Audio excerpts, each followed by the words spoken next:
ফিরে এলাম বিরতির পর। তৃণমূল সুপ্রিমোর দেখানো পথেই হাঁটতে চলেছে ইন্ডিয়া জোট। এবার এসআইআর প্রত্যাহারের দাবিতে আগামী বৃহস্পতিবার ইন্ডিয়া জোট জাতীয় নির্বাচন কমিশনের দফতর ঘেরাও অভিযানে নামবে বলে জানা গিয়েছে। পাশাপাশি সংসদের অন্তরে ও বাইরে লাগাতার এসআইআর নিয়ে প্রতিবাদও চলবে বলে জানা যাচ্ছে।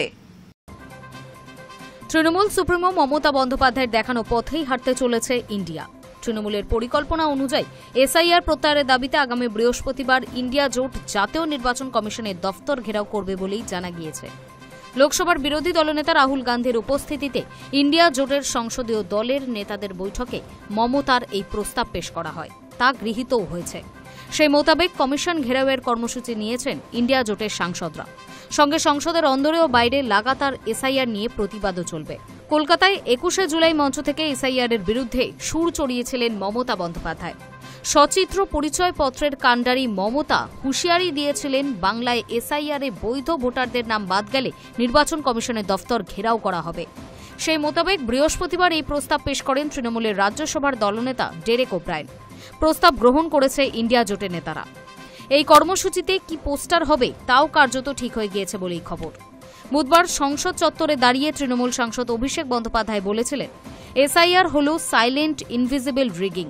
সেই বাক্য ধরেই এসআইআরকে চুপি চুপি ভোটে কারচুপি বলে কটাক্ষ করেছে তৃণমূল। বৃহস্পতিবার তৃণমূল সাংসদদের হাতে ভোট চুরি বন্ধ করো লেখা পোস্টারও দেখা গিয়েছে। তৃণমূল সূত্রের খবর, একই ধাঁচে লেখা পোস্টারই নির্বাচন কমিশনের দফতর ঘেরাও অভিযানে ব্যবহার করা হবে।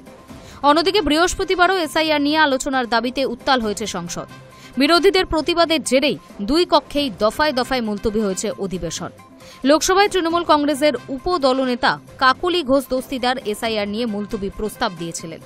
সব কাজ বাদ দিয়ে এই নিয়ে আলোচনা করতে হবে বলে নোটিশ দিয়েছিলেন তিনি। কিন্তু সেই নোটিশ খারিজ হয়ে যাওয়ার পরে সংসদের মকর দ্বারের সামনে এসআইআর প্রত্যাহারের দাবিকে সামনে রেখে বিক্ষোভ প্রদর্শন করেছেন ইন্ডিয়া জোটের সাংসদরা। হাজির ছিলেন তৃণমূলের প্রায় ২০ জন সাংসদ। Hi news network.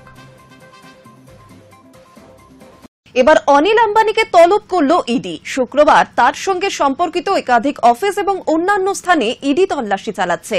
সেই তল্লাশি চলাকালীনই অনিলকে তলব করা হয়েছে নয়াদিল্লির ইডি হেডকোয়ার্টারে।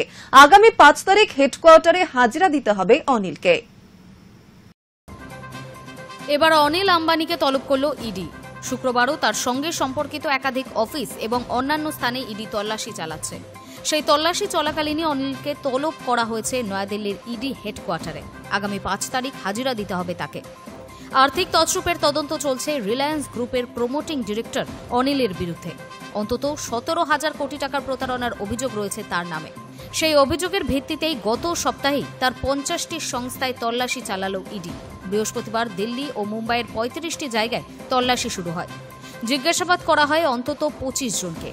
সূত্র মারফত জানা গিয়েছে, সিবিআই এর দায়ের করা ২টি এফআইআর এর ভিত্তিতেই অনিলের নানা সংস্থায় হানা দিয়েছে ইডি। শুক্রবার কলকাতা ও ভুবনেশ্বরের বেশ কয়েকটি দফতরেও ইডি তল্লাশি শুরু করে। তার মাঝেই সমন পেলেন অনিল। রিলায়েন্স কমিউনিকেশনস এবং তার প্রমোটিং ডিরেক্টর অনিল ডি আম্বানিকে ফ্রড হিসেবে উল্লেখ করে স্টেট ব্যাংক অফ ইন্ডিয়া। গত সপ্তাহে সংসদের কেন্দ্র জানায়, এবার সিবিআই এর কাছে অভিযোগ দায়েরের প্রস্তুতি নিচ্ছে দেশের বৃহত্তম রাষ্ট্রায়ত্ত ব্যাংক। অনিল আম্বানির সংস্থা আগেই নিজেদের দেউলিয়া ঘোষণা করেছে। সম্পত্তি বেচে পাওনাদারদের দেনা মেটানোর চেষ্টাও করছেন রিলায়েন্সের কর্ণধার। কিন্তু তাতেও সমস্যা কমছে না অনিল আম্বানির। এর আগে ২০২৩ সালে ইডি তলব করেছিল অনিলকে। দীর্ঘ জেরার মুখে পড়তে হয়েছিল তাকে। এর আগে ২০২০ সালেও একবার অনিল আম্বানিকে তলব করেছিল ইডি। ইয়েস ব্যাংকের ঋণ মামলায় তার নাম জড়িয়েছিল। পরে সেই অভিযোগে গ্রেফতার হন ব্যাংকের অন্যতম প্রতিষ্ঠাতা রানা কাপুর। এবার ফের ইডির কোপে পড়লেন অনিল। High news network. বেঙ্গালুরুর দক্ষিণে কাকগলিপুরা রোডের এক নির্জন জঙ্গলাকীর্ণ এলাকায় মিলল এক কিশোরের আধপোড়া দেহ। বুধবার বিকেলে ঘটনাটি ঘটে। বাড়ি থেকে টিউশন পড়তে বেরিয়ে আর ফেরেনি ওই শিশু। পরিবারের তরফে জানানো হয়েছে, নিখোঁজ হওয়ার কিছুক্ষণ পরেই এক অজানা নম্বর থেকে ফোন আসে। মুক্তিপণ হিসেবে ৫ লক্ষ টাকা চাওয়া হয়। তারপর শুরু হয় তল্লাশি। তল্লাশির মাঝেই কাকগলিপুরা রোডের ধারে একটি জঙ্গলে পড়ে থাকতে দেখা যায় নিশ্চিতের দগ্ধ দেহ। ঘটনায় এখনো পর্যন্ত কাউকে গ্রেফতার করা যায়নি। তবে ঘটনার পিছনের কারণ খতিয়ে দেখছে পুলিশ।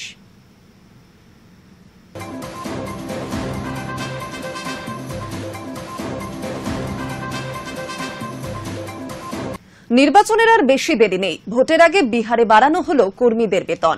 মিড ডে মিল রাঁধুনিদের থেকে স্কুলের নিরাপত্তারক্ষী সকলেরই বাড়ানো হলো বেতন।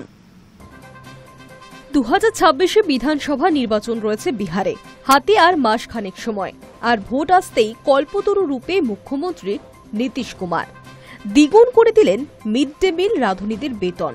স্কুলের নিরাপত্তা রক্ষী থেকে ফিজিক্যাল ইনস্ট্রাক্টরদের বেতনও একেবারে দ্বিগুণ করে দেওয়া হয়েছে। বিহার সরকারের তরফে জানানো হয়েছে, মিড ডে মিলে রাঁধুনিদের বেতন বাড়ানো হচ্ছে। আগে তারা যেখানে পেতেন 1650 টাকা, এবার থেকে তারা 3300 টাকা বেতন পাবেন। স্কুলের নাইট ওয়াচম্যানদের বেতনও 5000 থেকে বাড়িয়ে 10,000 টাকা করে দেওয়া হয়েছে। একই সঙ্গে ফিজিক্যাল এডুকেশন এবং হেলথ ইনস্ট্রাক্টরদের বেতন 8000 থেকে বেড়ে 16,000 টাকা করে দেওয়া হয়েছে। পাশাপাশি বার্ষিক বেতন বৃদ্ধিও 200 টাকা থেকে বাড়িয়ে 400 টাকা করে দেওয়ার ঘোষণাও করা হয়েছে। এর আগে মুখ্যমন্ত্রী নীতিশ কুমার আশাকর্মী ও মমতা কর্মীদের সাম্মানিক ভাতাও বাড়ানোর ঘোষণা করেছেন। আশাকর্মীদের বেতন 1000 টাকা থেকে বাড়িয়ে 3000 টাকা করা হয়েছে। মমতা কর্মীদের প্রতি ডেলিভারি পিছু ভাতা 300 টাকা থেকে বাড়িয়ে 600 টাকা করা হয়েছে। উল্লেখ্য, গত শনিবার নীতিশ কুমার অবসরপ্রাপ্ত সাংবাদিকদের পেনশন বাড়ানোর ঘোষণাও করেন। আগে অবসরপ্রাপ্ত সাংবাদিকদের মাসিক 6000 টাকা পেনশন দেওয়া হতো, যা বাড়িয়ে 15,000 টাকা করে দেওয়া হয়েছে। পেনশনভোগী কোনো সাংবাদিক যদি মারা যান, তাহলে তার স্ত্রী আজীবন মাসিক 10,000 টাকা করে পেনশন পাবেন।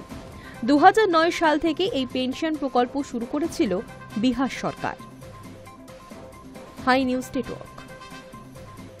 কোন কোন দেশ থেকে খনিজ তেল কেনে পাকিস্তান? ট্রাম্পের পাক চুক্তির কি প্রভাব পড়তে পারে ভারতের বাণিজ্যে?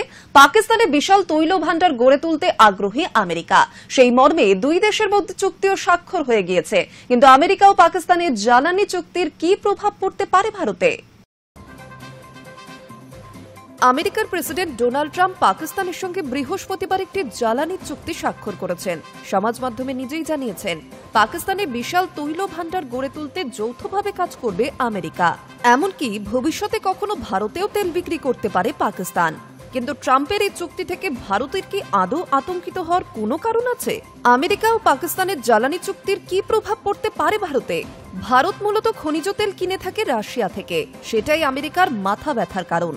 বিশেষজ্ঞদের মতে, ভারত এবং রাশিয়ার তেল সংক্রান্ত এই সম্পর্ককে খোঁচা দিতেই পাকিস্তানের ভারতে তেল বিক্রি করার সম্ভাবনা নিয়ে মন্তব্যটি করেছেন ট্রাম্প। আসলে বাস্তব পরিস্থিতি অন্য। খনিজ তেলের উৎপাদনের ক্ষেত্রে পাকিস্তান সম্পূর্ণ নির্ভরশীল অন্যান্য দেশের ওপর। বহিরাগত উৎস ছাড়া দেশের তেলের চাহিদা মেটাতেই পারবে না ইসলামাবাদ। পরিসংখ্যান বলছে, এই মুহূর্তে দিনে 75 থেকে 80 ব্যারেল তেল উৎপন্ন হয় পাকিস্তানে। বাকি তেল তাদের বাইরে থেকে আমদানি করতে হয়।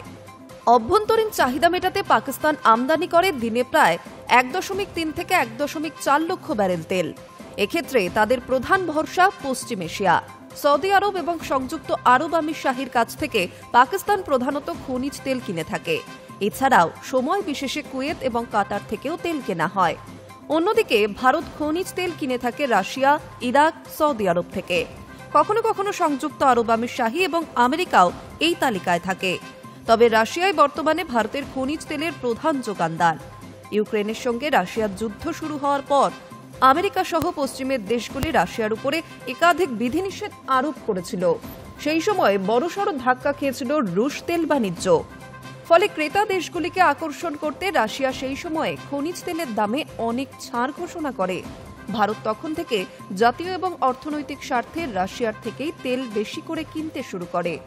এখনো পর্যন্ত ভারতকে সস্তায় তেল দেয় রাশিয়া, যোগানে কখনো ঘাটতিও দেখা যায়নি। ফলে এই বিক্রেতার দিক থেকে মুখ ফিরিয়ে নিতে নারাজ ভারত।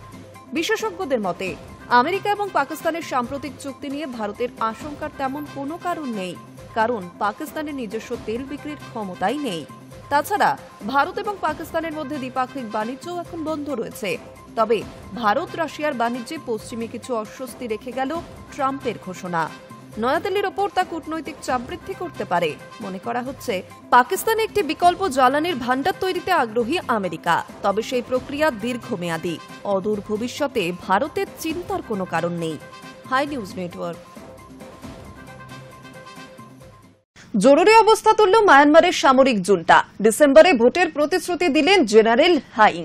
কোণঠাসা জেনারেল হাইং শেষ পর্যন্ত ভোটের ঘোষণা করলেও শেষ পর্যন্ত ক্ষমতা হস্তান্তর পর্ব মসৃণ হবে কিনা তা নিয়ে সংশয় রয়েছে রাজনৈতিক পর্যবেক্ষকদের একাংশের। সশস্ত্র বিদ্রোহী জোটের ধারাবাহিক অগ্রগতি এবং গণপন্থীদের চাপে শেষ পর্যন্ত পিছু হটার বার্তা দিল মায়ানমারের সামরিক জুন্টা। জেনারেল মিন আং লাইংয়ের নেতৃত্বাধীন সরকার বৃহস্পতিবার জরুরি অবস্থা প্রত্যাহার করে গণতান্ত্রিক কার্যকলাপের ওপর বিধিনিষেধ তোলার কথা ঘোষণা করেছে। পাশাপাশি জানানো হয়েছে আগামী ডিসেম্বরে ভোট হবে মায়ানমারে। প্রসঙ্গত 2021 সালের ফেব্রুয়ারিতে অভ্যুত্থান ঘটিয়ে গণতান্ত্রিক আন্দোলনের নেত্রী আউং সান সুচির দল ন্যাশনাল লিগ ফর ডেমোক্রেসির নেতৃত্বাধীন সরকারকে উৎখাত করেছিল মায়ানমারের সেনা। শুরু হয়েছিল সামরিক জুন্টার শাসন। গত 4.5 বছরে গণতান্ত্রিক রাজনৈতিক দল এবং বিভিন্ন জনজাতি গোষ্ঠীকে ধারাবাহিকভাবে নিশানা করেছে মায়ানমারের সেনা। কিন্তু গত নভেম্বর থেকে সে দেশে 3 বিদ্রোহী গোষ্ঠী 3 ব্রাদার্সহুড অ্যালায়েন্স গড়ে সামরিক জুন্টা সরকারের বিরুদ্ধে অভিযান শুরু করে। ওই অভিযানের পোশাকি নাম ছিল অপারেশন 1027, যার পরিণামে সে দেশের বড় অংশই জুন্টার হাতছাড়া হয়েছে। এই পরিস্থিতিতে কোণঠাসা লাইংয়ের শেষ পর্যন্ত ভোটের ঘোষণা করলেও শেষ পর্যন্ত ক্ষমতা হস্তান্তরের পর্ব মসৃণ হবে কিনা তা নিয়ে সংশয় রয়েছে রাজনৈতিক পর্যবেক্ষকদের একাংশ। জানুয়ারিতে বিদ্রোহী জোট 3 ব্রাদার্সহুড অ্যালায়েন্সের দ্বিতীয় সশস্ত্র গোষ্ঠী Myanmar National Democratic Alliance Army যুদ্ধবিরতি চুক্তি করায় লাইংয়ের সরকার কিছুটা স্বস্তি পেলেও তাং ন্যাশনাল লিবারেশন আর্মি এবং আরাকান আর্মির সঙ্গেও জোট গড়ে চীন ন্যাশনাল আর্মি। টাই নালান্ডো Defence Force, Kachin Liberation Defence Force, People Defence Force ধারাবাহিক হামলা চালাচ্ছে জুন্টা ফৌজের ওপর। মায়ানমারে গৃহযুদ্ধ থামবে গত 1 বছর ধরেই চীন তৎপর। জেনারেল লাইংয়ের নতুন ঘোষণায় বেজিংয়ের ভূমিকা দেখছে অনেকেই। Hi news Network. এখন এই পর্যন্ত নিউজ টুডে। পরবর্তী অন্যান্য খবরের জন্য নজর রাখুন হাই নিউজের। নির্ভীক, নিরপেক্ষ।